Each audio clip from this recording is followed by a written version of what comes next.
Hey, what's going on, guys? So today we're looking at a couple of Balisongs that I got in trade. We have a Brous Blades Balisong, and we have a mystery Balisong here. And underneath we have the Jeff Imada Advanced Balisong Manual, because I'm going to be using it yet again for the umpteenth time. How many times is that? Well, umpteenth, that's kind of like a ... kind of thing. A lot. I use it a lot for reference. But we're going to use it today for reference on this particular Balisong, which was thrown in as a bonus, which was really, really nice. It was super cool. So first there is a letter. Let's go ahead and read it so you know what's going on here. So the letter says, "Dear Jeff, thank you again for doing the trade. I am a long-time follower, though due to my schedule, I do not get to watch YouTube videos like I once did. But I am glad you still post videos out for a while when I do have time. You were the first YouTuber I subscribed to, and you are one of only a couple that still make videos knife related for when I first started following knife channels on the app. I also included a Spartan skull bead to attach to a lanyard and a Frost Cutlery Balisong. The Frost is one of two that are exactly alike that I inherited from my best friend when he passed away a few years ago. And by the way, I'm very sorry to hear that. It's just a very sad thing. Hopefully, and I believe you do not have one of these. Like you, I have loved knives and guns since I was a little kid. For various reasons, I do not collect anymore, but I still buy and trade for knives and guns that I have a specific use intended for them. So the few that I have that sit around in safes and drawers, unused, have sentimental value. Since I inherited two of these Frost Balisongs, I wanted to give one of them to someone who loves Balisongs and would appreciate it. So after you agreed to the trade, even though you have a Brous B3 already, it dawned on me that you were the one to give the other Frost to. I do not know much about the Frost Balisongs, as I've not been able to find info on this model on the internet. I apologize for my handwriting. I type a lot more than I write, LOL. Please, you don't have to apologize for your handwriting. My handwriting is horrible. When I struggle through reading a letter, more times than not, it's because I'm looking through a viewfinder several feet away. All right, so I'm kind of squinting, trying to read it that way. Hope you enjoy the Balis and the bead. I know I will enjoy the LUDT and put it to good use as a first responder. Best wishes to you and Christina, Steve R. Jr., aka Ryder398 on Instagram." So thank you so much. I do appreciate it. I mean, the extra was really a huge surprise. So the actual trade was for this Brous Blades B3, all right, as well as this bead was a surprise, all right. Very cool. Let's get a quick little zoom in on that. I love it. Love lanyard beads. I don't use them all the time. I would say probably, I don't know, it's got to be less than 5% of the time, maybe even 1% of the time that I'm actually EDCing a knife with a bead. More times than not, when you have, like, you know, bigger, fancier lanyard beads and stuff, I'll put those on like the really nice knives that are kind of in my collection. They look really nice, they're kind of cool. Lanyard beads do serve somewhat of a function, you know, as far as grip. If you have a little piece of paracord hanging off the end of a folder or something, you can kind of tuck that in the pinky if the knife is a little bit on the smaller side. But generally speaking, people put big lanyards and big beads on big knives, you know. It just kind of gives a feel for the knife. It's not totally necessary, but it's a cool little touch. It's a way to customize your EDC. So I do love that. Thank you so much for that. That was very nice of you. So the trade was for this Brous Blades B3 Balisong. Very cool. This one is in all black. It's got the pocket clip there. All right, interesting. I love the flat end on the latch. It just feels really nice. It's flat and it's knurled. All right, see here, this one is in excellent condition. It's all black. The finish is just a little bit, you know, a couple marks on it. I wouldn't even say like scratched. It's just, you know, hard to keep this kind of matte black finish pristine. If I hit this with a little bit of alcohol and wipe it down, and it kind of rubs on there, probably even just wipe right off. But it's a beautiful knife. I have the gold one. I actually saw this on the cover of Blade magazine, and I remember getting it off the, you know, I was at like a bookstore, BAM Books, I think, and I was looking through all the knife stuff, of course. At the time, I was also looking for like Cigar Snob magazine, you know, and different things like that.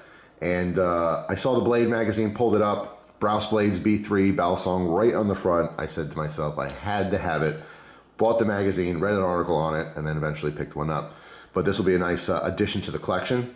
It's kind of strange because in a previous video, not too long ago, I was talking about how I'm really only trading for, you know, certain Benchmade Balisongs, but it's just one of those things. This was hard to pass up. I do love Jason Brous's work. He's just such a nice guy. He really is. A nice guy, family guy, comes up with cool designs, great knife maker.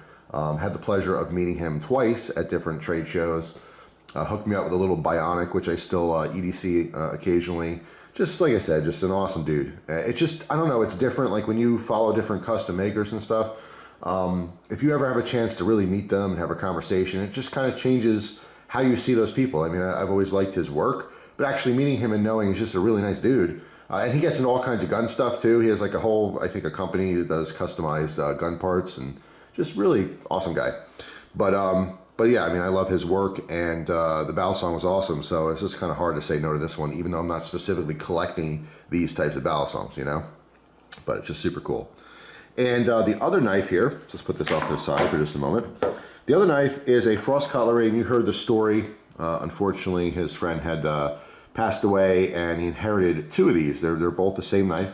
And as you heard in the letter there, he likes to basically use everything he has. So anything that he doesn't use all the time, it just has sentimental value, all right? And because he had two of these, he figured, oh, I didn't really need two. Let me send one to Jeff. And I think that was just extra generous. It really was. It still blows me away how nice you guys are to me. You know what I mean? I'm not doing anything special here. And I really, really want to stress that I just share my stuff on the internet for other people to enjoy. And I get so much love and so many gifts and stuff. It blows me away. It really does. I appreciate you guys so much. I can't even begin to really explain it in the proper words. But this was just a really, really cool surprise. So besides, I mean, the Brous is an exception there, but I decided besides Benchmade Balisongs, I am still very much collecting vintage Balisongs. You know, all the old Valor stuff and Taylor Seto and, you know, Frost in this case. So this is definitely going to stay in the collection for a very long time. And probably indefinitely, just because the story behind it, and it's just such a nice, generous gift. But what he was saying is that he couldn't find any information on it, and then, you know, as I was talking, after I just received the package, sent him a message, and in that message, he was, you know, I gave him some more information on this and sent him a couple pictures from this this book. So again, this is the Advanced Balisong Manual by Jeff Imada, and it has a great number of pages in the back here that give you a lot of older models, what they originally sold for, some of their specs and stuff. And here on page 98 is this knife. All right, it's on the bottom here. It's a model 100, technically, I guess, from Valor. All right, so let me read this real quick for you. It says, since 1983, Valor Corporation has been the most prolific importer of butterfly knives with the largest selection of different models.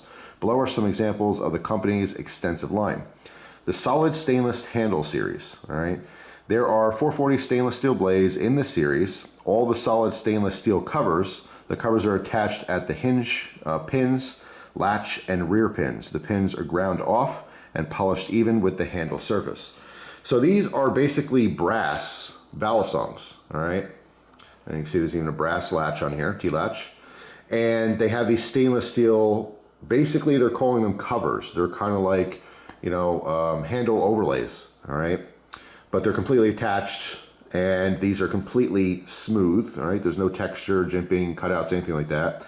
And then the actual pivot pins are ground down and smoothed out, all right? This is kind of a premium thing, and you've seen this with the PCC models from Benchmade, you know, before it was Benchmade, and then of course, even the early Benchmade models. They had the cheaper versions of their Balisongs, which had exposed handle pins there, pivot pins. And then they, you know, go the extra mile and smooth everything out for the, you know, the higher end stuff. So coming in a little closer there, you could still see those pins, and you could see this on any of the Balisongs of this era where they had, you know, quote unquote hidden pins. They're not easily seen, but when you really look, you can see it there. Basically, they just grind down the pins and they even them up with the handles very nicely. All right, but they're still there. That's of course how it is attached to the blade. But yeah, this is just a super cool knife. This is one that I've never had, and that's what he was kind of getting at, is I've never seen it on your channel, never talked about it, so hopefully you don't have it. And no, I've never had this one. I've actually never even seen one of these in person. So this is a really, really cool find. This has quite a bit of heft. I have to imagine this probably weighs, geez, 6-7 ounces at least. Maybe more. Maybe, I want to say like 6-7. That's my best guess. They don't have the weight on here. But if you look down on the bottom here, model 100, let me bring the book up so you can see that a little bit better. All right, you can see it is the exact same knife. All right, the importer, Frost Cutlery, model 100, 3.5-inch surgical steel spear point. And originally this was $25.50. Very, very cool. All right, and as I bring this knife back, we can see the markings on here. All right, so on the front here, Frost Cutlery, surgical steel. We have the Frost Cutlery logo, which was that like eagle or hawk. All right, nothing on the reverse. But super, super cool. Very heavy. I do love the blade style. It's kind of a spear point blade. Has a little bit of a swedge on the top there. This one's in very good condition. All right, doesn't seem to be used much. The blade seems pretty pristine. A lot of times, these knives were carried. People thought they were cool. Maybe they flipped them a little bit, but they generally didn't use them all that much. It was more of a showy thing. Of course, there were definitely people who carried and used Balisongs every day and totally beat them up, but these were collected a lot more than they were actually used. But this is just a really, really cool surprise, and definitely an awesome addition to the collection here. Just super smooth. Again, totally different feel. If I kind of flip off to the side here, you might be able to hear, even with the